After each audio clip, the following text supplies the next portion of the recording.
እንዳጠር ያለ ሽራፊ ታሪክ አነብላችኋለሁ። ሽራፊ ታሪኩ የተጻፈው የአፍሪካ አንድነት ድርጅት ስብሰባ አዲስ አበባ ውስጥ በተካሄደበት ቀን ከነበረ ገጠመኝ ተነስቼ ነው። ርዕሱ ሀራምቤ ይላል። ሀራምቤ የአፍሪካ ነጂዎች ማለቴ መሪዎች ለማይወዱትና ለማይወዳቸው ህዝባቸው ሲሉ አዲስ አበባ ውስጥ ጉባኤ ባደረጉ ቀን እኔ ቴሌቪዥን እያየሁ ነበር። መሪዎች ዱላ ቀረሽ ሙግት ያመጣሉ ብዬ ስጠብቅ እያንጎላቹና እየተኙ አዲሱን የጉባኤ አዳራሽ የጅምላ አልቤርጎ አስመሰሉት። ካሜራው የዚምባብዌ ፕሬዝዳንት ላይ ሲያነጣጥር ሙጋቤ ሰርግ ያደሩ ይመስል ጠረጴዛው ላይ ተደፍተው ያንኮራፋሉ። ለነገሩ ማን ቀረ? የሴኔጋሉ ተኝቷል፣ የኬንያው ተኝቷል፣ የሶማሊያው ተኝቷል። የኢትዮጵያው መሪ ግን ተኝተው አልታዩም። ምናልባት እሳቸው በተኙበት ሰዓት የካሜራ ባለሙያው ራሱ ተኝቶ ይሆናል።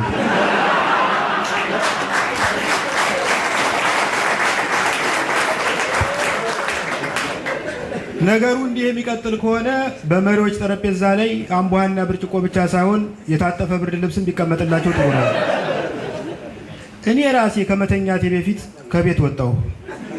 የኮንዶሚኒየማችን ሁለት ዘቦች በሞባይላቸው ውስጥ ካርድ ለመዶል እየሞከሩ እያቃታቸው ገባልህ ይባባላሉ።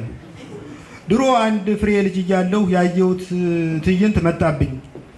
ጠዋት ወደ ትምህርት ቤት ለመሄድ ከቤት ስወጣ ደጅ ላይ አያቴና አብሮ ዘማች ጓደኛው በመርፌ ቀዳዳ ክር ለማሾለክ እየሞከሩ ገባልህ ሲባባሉ አይቻቸው አልፋለሁ። ታዲያ ማታ ወደ ቤቴ ስመለስ በረንዳ ላይ የተቀመጠው አያቴ አቸቸቸቸ ለትንሽ ሳትኩት ሲል አልፌው ወደ ቤት እገባለሁ። የዘመኑን ቴሌ ከአያቴ መርፌ በላይ ምን ሊገልጸው ይችላል? ከኮንዶሚኒየማችን ወረድ ብዬ ቀምቃሚዎች ከሞቅታ በኋላ ጣቢያ ጠጅ ቤት ብለው የሚያነቡትን ጦቢያ ጠጅ ቤት ወደ ጎን ጥዬ እርሾ ክሊኒክ በር ላይ የተገተረውን ማለቂያ አልባ ሰልፍ ጥሼ እሻገራለሁ። እርሾ ክሊኒክ በር ላይ የተገጠገጠውን ሰልፍ የተመለከተ ሰው ጤና እንደ ራሽን የሚታደል ይመስለዋል። ወደ አረብ ሀገር የሚሄዱ ምልምል ስደተኞች ልብና ኩላሊታቸውን እያስመረመሩ ነው። እዚህም እዚያም የሚታየው ተሻግሮ የሚሄድ ሰው ነው። በሀገር ማን ቀረ? ድሮ እኮ ወደ ውጭ ሀገር መሄድ በጣም ብርቅ ነበር። ብርቅ ከመሆኑ የተነሳ ብላታ ጊዮርጊስ ወልደ ዮሐንስ የተባሉ ጸሐፊ ውጭ ሀገር ሄጄ ነበር የተባለ ዜናም ጉራም የሚመስል መጽሐፍ አሳትመው ነበር። አክሱም ፊት ለፊት ያለውን አስፋልት ለማቋረጥ ሳመነታ የቢሾፍቱ አንበሳ አውቶቡስ በመርፌ ቁልፍ የተያያዘ የሚመስለውን ፉርጎውን እየጎተተ መጥቶ አጠገቤ ቆመ። አውቶቡስ ውስጥ እንደ ታይታኒክ ሰማጮች ከሚተራመሱ ብዙ ፊቶች መካከል አንድ የማውቀው ፊት በመስኮት ብቅ አለና ባውቄ ምን ነው ወፈርህ? መጽሐፍ ከማሳተም በፊት አትበላም ነበር እንዴ ብሎ ጮኸ። እጅግ ተናድጄ የመልስ ምት ልሰጠው ስሰናዳ አውቶቡሱ አካባቢውን በወፍራም ጢስ የጠላ ቂጣ የተጋገረበት ማር ቤት አስመስሎት ወደፊት ተሳበ። ሄይ ፈጠን ብለህ ተሻገር የሚል ድምፅ ከጎኔ ሰማሁ። ዞር ስል ተንቀሳቃሽ የጦር መሳሪያ መደብር የተሸከመ የሚመስል ቡራቡሬ መለዮ ለባሽ ወታደር በክፉ ኃይሉ ይገላምጠኛል። እኔ ለወትሮ አስፋልት ሳቋርጥ ጅንን ብዬ ሁለት እጆችን በኪሴ ሸጉጬ ለነፍሴ እንደማልሳሳ ላላፊ አግዳሚ እያሳየሁ ነው። አሁን ታዲያ የወትሮውን ለመድገም ስሞክር ሮጣ ተሻገርም አለ ወታደሩ። መጣውልህ በሚል አይነት መሬቱን በከባድ መጫሚያው እየደቃ ይሄኔ መሮጡም እንዳይቀር መጀነኑም እንዳይቀር እጀን በኪሴ ከትቼ ሮጥኩ። በጣም ከመደናገሬ የተነሳ የቆመ ሚኒባስ ጋቢና ውስጥ ገብቼ ተደበቅኩ። ሚኒባሱ ጉልበት ለጉልበት ትከሻ ለትከሻ በተቆላለፉ ተሳፋሪዎች ክፉኛ ተሞልቶ የጥንት የባሪያ ንግድ መርከብ መስሏል። ተጠጋጉ ይላል ወያለው። ተጠጋግተናል አለ በሰው ኩሬ ውስጥ የሰመጠ አንድ ተሳፋሪ። ተጠጋጋችሁ? አዎ። ጥሩ፣ አሁን ደግሞ ተቃቀፉ። ሚኒባሱ የቆመበት ቦታ በጣም ይጠነባል። ሾፌር፣ የህዝብ ሽንት ቤት በር ላይ መሰለኝ አቆምከን፣ ትንሽ ፈቀቅ ልትል ትችላለህ አለች አንድ ሴትዮ። የሴትዮዋ ድምፅ ስላልወፈረ እደግመዋለሁ። ሾፌር የህዝብ ሽንት ቤት በር ላይ መሰለኝ አቆምከን፣ ትንሽ ፈቀቅ ልትል ትችላለህ አለች አንድ ሴትዮ። ትሁቱ ሾፌር ትንሽ ወደፊት ፈቀቅ አለ፣ ግን ሽታው አልጠፋም። ጀለሴ ሽንት ቤቱን ከኋላ ጫንከው እንዴ የሚል ድምፅ ተከተለ። አዲስ አበባ ከምድር ወገብ ከፍ ብላ በምድር ብብት ላይ የተመሰረተች ከተማ ናት። በሚኒባሱ የጋቢና መስታወት በኩል ወደ ውጭ ማየት ጀመሩ። ቡራቡሬ ለባሽ ፌዴራል ፖሊሶች እንደ አዲስ ትክል ሐውልት እዚህም እዚያም ተገትረው ይታያሉ። እውነት ለመናገር ፖሊሶቹ ኢትዮጵያዊ ሆኖ የተወለደን ሁሉ በሚያኮራ መንገድ ዙሪያ ገባውን በተጠንቀቅ ይጠብቃሉ። ያም ሆኖ የመረብ ሱሪ የለበሱ የአዲስ አበባ ቆንጆዎች ባጠገባቸው ሲያልፉ ከዳበሳ በማይተናነስ ትኩረት ይሾፋሉ። በተለይ አንዱ ወታደር ጠመንጃውን እንደ ቆላ ከዘራ ተመርኩዞ አልፎ ያጭ ቆነጃጅትን ተግቶ ከማየቱ የተነሳ ለጠለፋ እንጂ ለጥበቃ የተሰማራ አይመስልም። በእርግጥ እኔም በኑሮዬ ጣልቃ ሴት አያለሁ። እንደዚህ ወታደር አልመዝምዤ ያየሁበት ቀን ግን ትዝ አይለኝም። ዘመዶቼ የዚህ ወታደር አስተያየት እኮ ከአድናቆት አልፎ የመስክ ጥናት የሚሉት አይነት ነው። አቤት አቤት እኛ ወደ ካምፕ ከገባን በኋላ እንዴት ያሉ ተወልዷል እያለ የሚተክዝ ይመስላል። አንዳንዱ ፌዴራል ፖሊስ ጥበቃ ሲሰለቸው በሬዲዮ መገናኛው መልእክት የሚቀበል መስሎ ሸገር ሬዲዮ ያዳምጣል። አልፎ አልፎም በወኪቶኪው ደውሎ ዘፈን ይመርጣል። ድንገት አካባቢው በማስጠንቀቂያ ነጋሪት ድብልቅልቁ ወጣ። ከታንክ በስተቀር በብዙ የጦር መኪና የታጀበ ሊመዚን አለፈ። ጠቅላይ ሚኒስትሩ መሆን አለባቸው። ቀጥሎ በአራት ሞተረኛ የታጀበ መኪና አለፈ። ሌሎች የአፍሪካ መሪዎች ይመስሉኛል። በመጨረሻ ምንም ያላጀበው ቮልስ አለፈ። በዚህ ውስጥ ያለው የኤርትራው ልዑክ መሆን አለበት።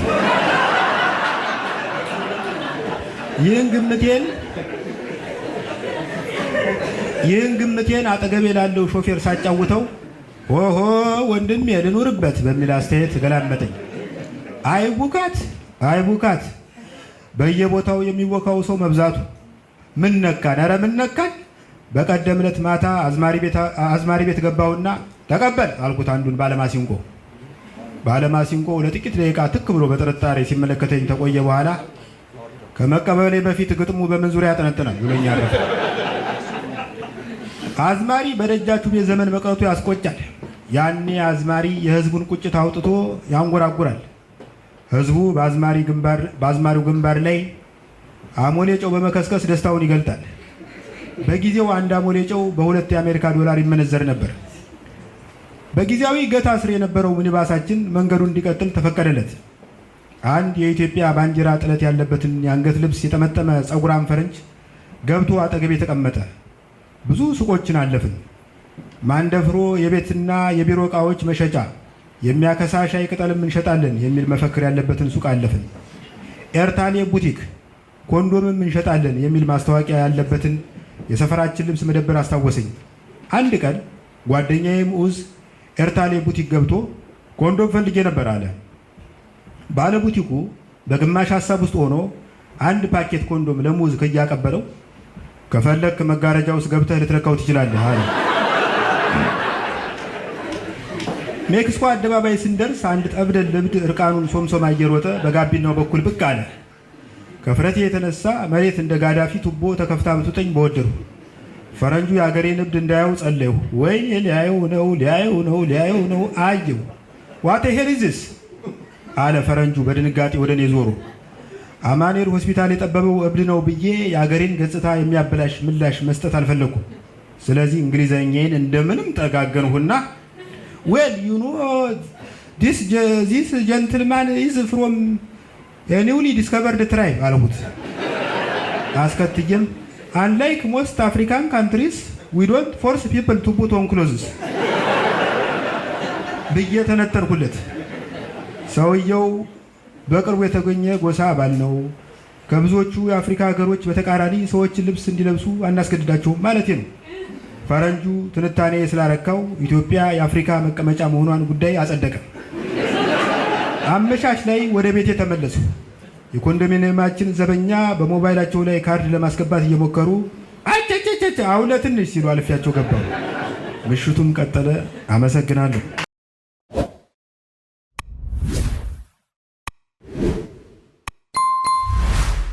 እምባና ኩነኔ ቤልጂጋሊ ወይም ጌዲዮን ተስፋዬ ከጻፈው መጽሐፍ ላይ እኛ ስምና ዘመን የሚለውን ልጋብዛችሁ። ጊዜው ቅኝ ግዛት ኮሎኒያሊዝም የተጧጧፈበት ጊዜ ነበር።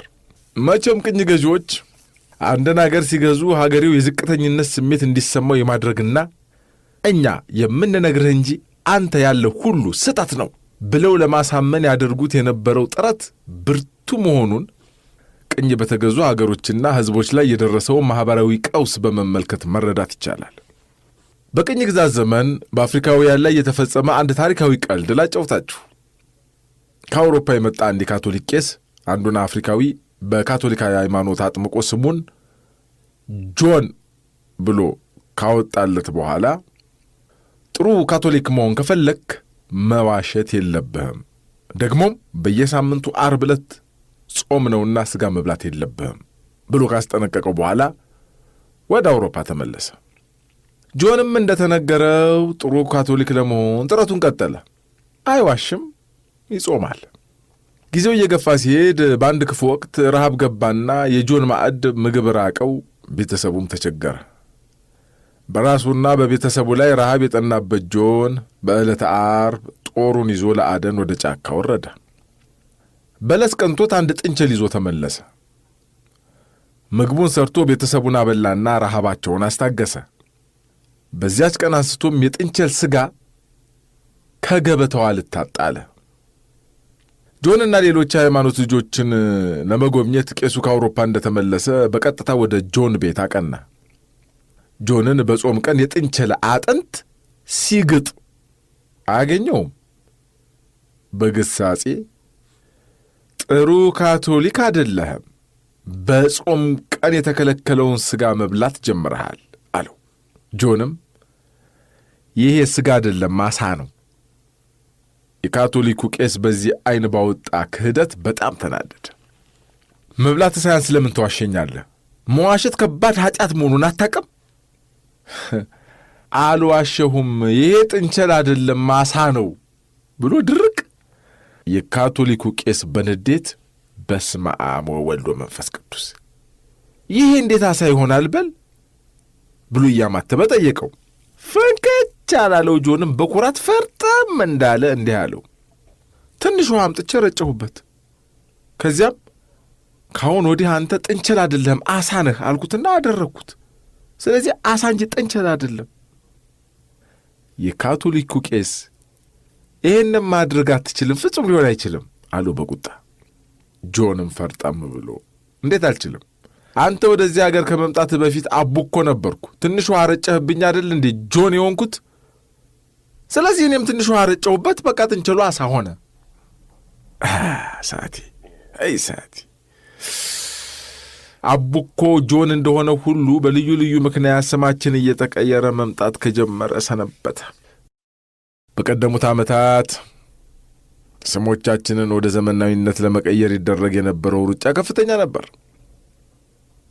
በአንድ ወቅት የሚወለዱ ልጆች ስም ሁሉ የእንግሊዝኛ ቅላጼ ካልያዘ ሕፃኑ ወይም ሕፃኗ በሞት ይቀሰፉ ይመስል ሱዚ፣ ቺቺ፣ ቲቲ፣ ፊፊ፣ ጆኒ፣ ማራኪ ቀጥሎልን ነበር። ዛሬ የወለድናቸው ልጆች ድሮ በነበሩ ስሞች መጥራት ከስልጣኔ የሚያርቀን የሚመስለን ብዙ ነን። የልጆቻችንን ስም አስታውሶ ለመጥራት እስኪያዳግተን ድረስ አዳዲስ መጠሪያዎች በዝተዋል። የቅርብ ዘመዶቹ ልጆች ስም እየጠፋው ተቸግረው እንደኔ በተውላጠ ስም ለመጥራት ወይም በቅጽል ስም ለመጠቀም ተገደውም ይሆናል አይታወቅም። ስም በተለያየ መንገድና ምክንያት ሕፃኑ ሲወለድ የነበረውን ታሪካዊ ወይም ቤተሰባዊ ሁኔታ ለማስታወስም ይወጣል። ለምሳሌ ከሐዘን በኋላ ማስረሻ፣ ምትኬ፣ ባይልልኝ፣ ደስታን ለመዘከር ደግሞ ደስታ፣ ፍስሐ፣ ምስጋና፣ እሴተ ወዘተ። በባህላችን የአባትና የልጅ ስም በቅንጅት ሲነበብ ትርጉም እንዲሰጥ ወይም እንደ ሰምና ወርቅ እንዲስማማ ሆኖ ይወጣል። አንተ ነህ ንጉሡ ይላቸዋል። ደበል ያለ እኮ ነው። ሰጥ አርጋቸው ይሄን ፍሩልኝ፣ ዘላለም ባገኘው እነ ባገኘው ደስ አለኝ። አይ ጉዳዝ ተራክ ድርገም እኮ ነው። በቃ ወይም ደግሞ በዘመኑ መከፋትን ማጉረምረምን ለመግለጽ ድፋባቸው። ይሄኔ ነው መሻሽ። ደመላሽ ፍሩልኝ። ወይም ዘመናዊ ወቅታዊ ስሞች እናልማዝ፣ ውቢት፣ ቆንጂት እነሱዚ መጥተው ሳያስለቀቋቸው ዘመን ዘናጭ ስሞች ናቸው። ሃይማኖትን በሚመለከት ደግሞ እነ ወልደ ማርያም፣ ገብረ እግዚአብሔር፣ ሕፃኑ ወይም ሕፃኗ ለአምላክ ወይም ለቅዱሳን ባደራነት መሰጠታቸውን ለማመላከት ወይም የስዕለት ልጆች እንደሆኑ ለማሳየት ሲባል በመጠሪያነት ይሰጣሉ። በከፋ ውስጥ ለምሳሌ አዲስ የሚወለድ ልጅ በቅርቡ ልጅ ወደ ተወለደበት መንደር የመጣውን እንግዳ ስም ይወስዳል። በኃይለ ሥላሴ ዘመን ዜጎች በንጉሠ ነገሥቱ መከፋታቸውን የሚገልጹ ስሞች ያወጡ እንደነበር የሚታወስ ነው። እነዚህ ስሞችም ያሳስሩ እንደነበር ይነገራል። ምን ያህል እውነተኛ እንደሆነ ባላቅም ልጁን ይግባ ጎንደር ብሎ የጠራ ዘውዱ የሚባል ሰው የስሙ ትርጉም ባመጣው መዘዝ የልጅን ስም አልለውጥም ብሎ ታስሮ እንደነበር ሰምቻለሁ። ይግባ ጎንደር ዘውዱ ስለሚሆን አንድ ላይ ሲነበብ በወቅቱ በቃ ምን አለፋቸው አንድ ድርጅት አቋቁሟል። የፖለቲካ ተቃዋሚ ድርጅት በሉት በስሙ ይግባ ጎንደር ዘውዱ። እሺ ጃንሆይን መንግሥቱ ነዋይ ሊገለብጣቸው አስቦ ሳይሳካለት ቢቀርም የኋላ መንግሥቱ ኃይለ ማርያም ስላሰራቸው ሲናገሩ ከአሁን በኋላ ወደ ሥልጣን ተመልሰን ብንመጣ አንድም መንግሥቱ የሚባል ሰው በጥሩ ውስጥ አናስቀርም ብለው ቀልደው ነበር ይባላል። ወቅትን ለማድነቅ ወይም ለመምሰል ያህል የሚደረገው ጥረትም ለአስገራሚ ስሞች ብቅ ማለት ሌላው ምክንያት ነው። በአብዮት ወቅት የተወለዱ ልጆችም ስማቸው አብዮት፣ መስከረም፣ የካቲት ሆኖ ነበር። በወቅቱ አብዮቱ የሀገር እድገት ያመጣል ተብሎ ስለተገመተ ግለሰቦች ልጆቻቸውን አብዮት ብለው መሰየምን መርጠው ነበር። ቆይቶ ግን አብዮቱ ከጭፍጨፋ በቀር ያመጣው ፋይዳ እንደሌለው በመታወቁ አብዮት የሚለው ስም እየተጠላ መጣ። ብዙዎቹ ከአብዮት ወደ አብነት ተለወጡ። አብዮት ሲባል ይናደድ የነበረና በጋዜጣ ስሙን ያስቀየረ ግለሰብ አውቃለሁ በግሌ። በደርግ መውደቂያ አካባቢ የተነገረ ቀልድ አስታውሳለሁ። አንድ ጓዳማሪ የተባለ የደርግ ካድሬ የልጆቹን ስም ከአብዮት ጋር አመሳስሎ አውጥቶ ነበር። የመጀመሪያ ልጁን አብዮት አማረ አለው። ሲቀጥል ሁለተኛውን ደርጉ አማረ ብሎ አውጥቶ ነበር። ወታደራዊ መንግሥት ከሥልጣን በተባረረበት ወቅት በአስቸኳይ ወደ ፍርድ ቤት ሄዶ የልጆችን ስም ማስቀየር እፈልጋለሁ ብሎ ያመለክታል። ፍርድ ቤቱም የልጆቹን ስም ማስቀየር እንደማይቻል ነግሮ ከፈለገ የራሱን ስም ብቻ ማስቀየር እንደሚችል ያሳውቀዋል። ሰውየውም ከዚያ ቀን በኋላ ቀለጠ በሚል ስም ለመጠራት አመለከተ ይባላል። ለምን እንደዛ አለ? አብዮት ቀለጠ ይሆናላ። እናቴ ልጅ ደርጉ ቀለጠ ይሆንላችኋል የልጁ ስም።